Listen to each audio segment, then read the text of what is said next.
The day that I heard my daughter say that I made her scared, that I worried her, that my actions worried her and scared her, it was enough. That was bottom for me.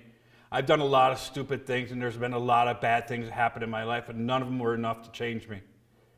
When my daughter was scared because of my actions, that was it. That was enough.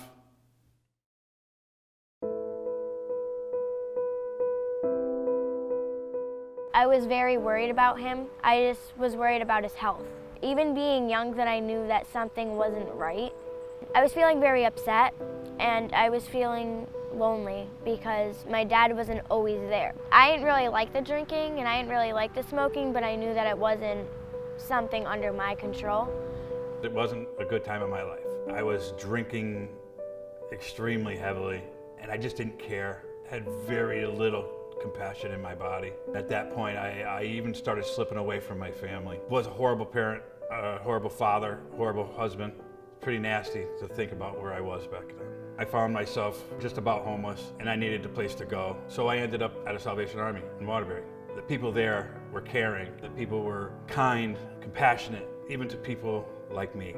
I didn't like myself, but they liked me. I didn't care for myself, but they cared for me. I didn't care where I lived or died. They did. Madison and I moved to Manchester, and I was still drinking at the time. The neighbor across the street would watch Madison for me. After a while, the neighbor asked if she could bring Madison to her church, which happened to be the Salvation Army. There, Madison learned how to pray. The first thing she did is started praying for Daddy. It's through her that I was brought to Christ. Madison told my neighbor that she was scared, not for her, but for me, when I went out drinking. I had not found Christ yet, but I did decide to quit drinking that day, and I haven't picked up another drop of alcohol in over 3 years. It's incredible how God has worked in our lives. It's not easy being a single dad, raising a little girl, but I have been raising Madison on my own for the last 7 years. Finally feels that I've done something right. I wouldn't have been able to be the parent that I am today, and Madison wouldn't be the person she is today without the support from the Salvation Army Corps in Manchester. The ladies there, they've been the mom that Madison needed.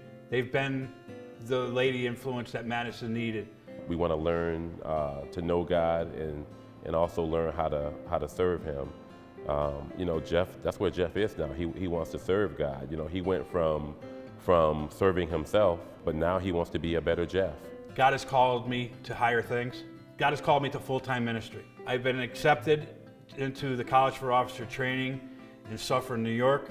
I'll be moving down there with Madison to embark on a 2-year quest. At the end, in June of 2020, I will be ordained as a minister, and I'll be commissioned as an officer in the Salvation Army.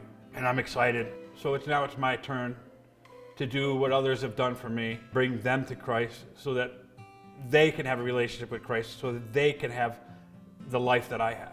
It means so much to me that I had never thought that I would be to this place. I never thought that we would be going to training. I never thought I would meet the Salvation Army. I never thought my dad would stop drinking. I never thought that my dad would stop smoking. I never thought any of this would happen, but I'm just so thankful that it did. I've been given the greatest gift of all, and that is relationship with Jesus. Jesus saved my life. The Salvation Army made it possible for me to meet Jesus.